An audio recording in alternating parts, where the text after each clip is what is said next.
People. The 90s brought us so many good things. More specifically, I'm talking of course about the SNES times. Oh yeah, God what an era. The side-scrolling gameplay, the movie franchise partnerships, and how about that 8-bit music, am I right? But of all my adventures from back in the SNES times, few compare to the epic that was the Donkey Kong Country series. Disregard everything that came afterwards because... yeah. But these were better times. What was great about these games is that we didn't just get one, we didn't just get two, but we got 3 amazing games. That's right, for all you elitists out there, I do think Dixie Kong's Double Trouble was a good time in its own right. Sure, nothing will ever come close to Diddy Kong's Quest, but we're talking about games that come from an era with way more limits development-wise compared to today's standards that still prove to be unbeatable by some of the more recent games that have been released. And for a couple of kids games, let's be real. There were some seriously tense moments in each game where shit hit the fan and got, well, real for a second. For those who weren't there to remember, let this be informative. For those who do remember, let this be a feelsy childhood throwback to better, simpler times. Here are 20 unsettling moments in the Donkey Kong Country series for the Super Nintendo.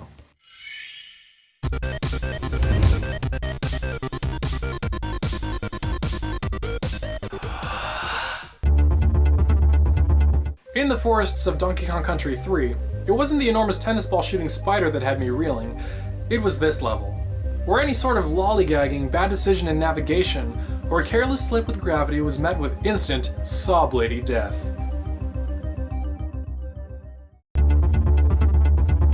So throughout the game, you're given the optional task of rounding up banana birds for a super secret ending later on. These creatures are just bananas and birds combined. How cute! I'm sorry, but if you're a disembodied faith just hanging out on a flat surface, we don't have anything to say to each other. Upon closer inspection, Squirt looks like he might be a snail or crustacean of some sort, but damn, what an odd-looking boss. I remember having nightmares of this fucker haunting me while I slept. Oh, and sending adorable baby elephants plummeting to their deaths is not cool! This creepy music terrified me as a kid. If there was any way to get me to rush through a level without checking any of the bonus content, this was it. I noped so hard at 138. Seeing that exit sign and bolting out of these damn levels was always a good riddance. As for Stop and Go Station, did you ever crap your pants after seeing a green light? So you've just gone through an entire level's worth of enemies, collected all the Kong letters, and even hit a bunch of one-up balloons along the way. You're headed towards the seeming exit when oh what the f is that? Oh hell no! What the f is this giant asshole and where has he been the entire time? Where the hell are you bees getting your steroids from? Get out of here with that While not necessarily unsettling, this one makes the list because of the all-too-real moments of frustration I experienced while playing through any level with brambles. You think you know a game, and then suddenly they take away the automatic direction filter, changing the barrel's movement to a perpetual rotation and basically say, here, you aim. I couldn't tell you how many poor Kongs I sent to their death by shooting them directly into a wall of massive thorns or a zinger.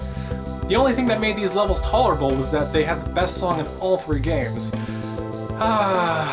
Let's go there.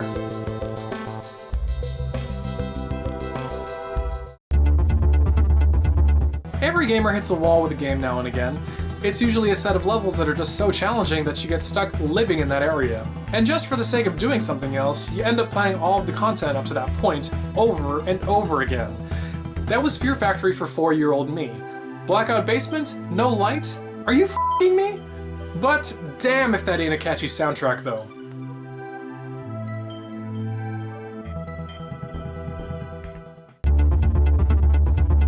Seriously? F*** these guys. An evil skull and crossbones with glowing eyes and a saber sticking out the top of its head? Sure, we can handle that. Oh look, see, that was no problem. I did not factor in the surprise attack. Sure, they did that with King K. Rool in the first game, but he was the last boss there. This early on? This is what made Donkey Kong Country 2 such a great successor to the original. For a second boss, this shit was actually challenging. And can we talk about the badass death scene? Oh, thanks, Donkey Kong.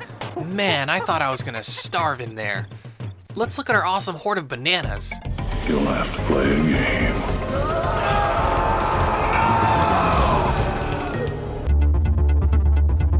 They say that fear of the unknown is the greatest fear of all.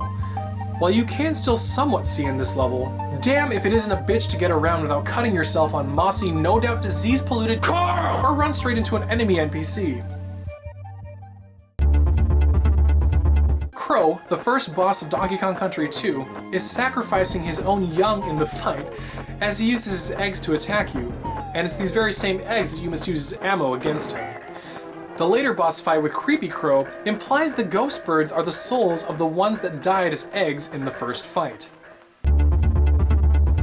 There's nothing right about a stocky gentleman wearing a top hat who wants to hurt you. I suppose if he's a snowman that makes it a bit better, but man, what a creep.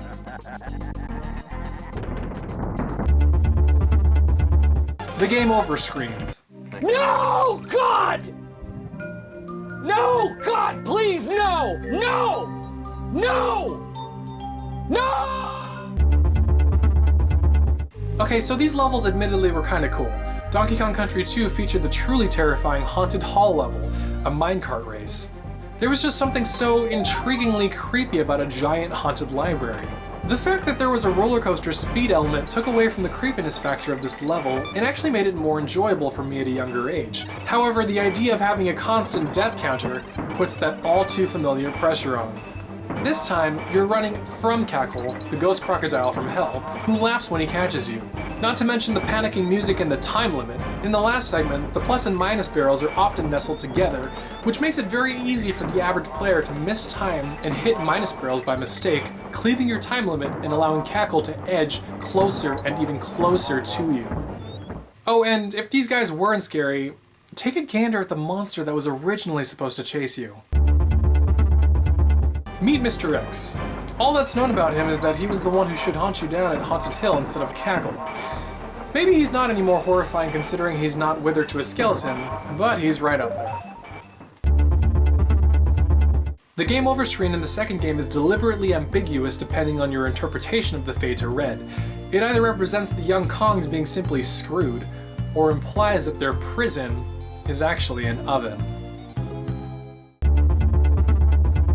Chaos of Donkey Kong Country 3. I remember feeling slightly more creeped out whenever Chaos would come onto the screen.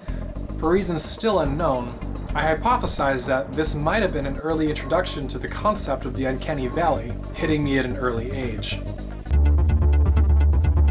In contrast to its predecessor, Diddy Kong's titular debut took on a noticeably more dire tone overall.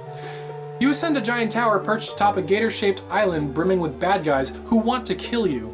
They're all in cahoots to take you out, and you're ascending deeper into their lair, reaching a toxic tower, which has made the surrounding sky turn a sickly green. The whole thing plays out like one giant f***ed-up Alice in Wonderland Hunger Games hybrid.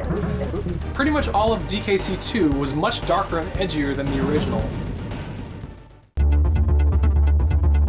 Within the game files of Donkey Kong Country 2, there are quite a few sprites that were unused, but left hidden.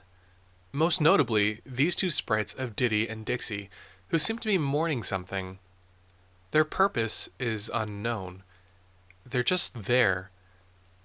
What could they be mourning? What is this ominous message alluding to? We may never know.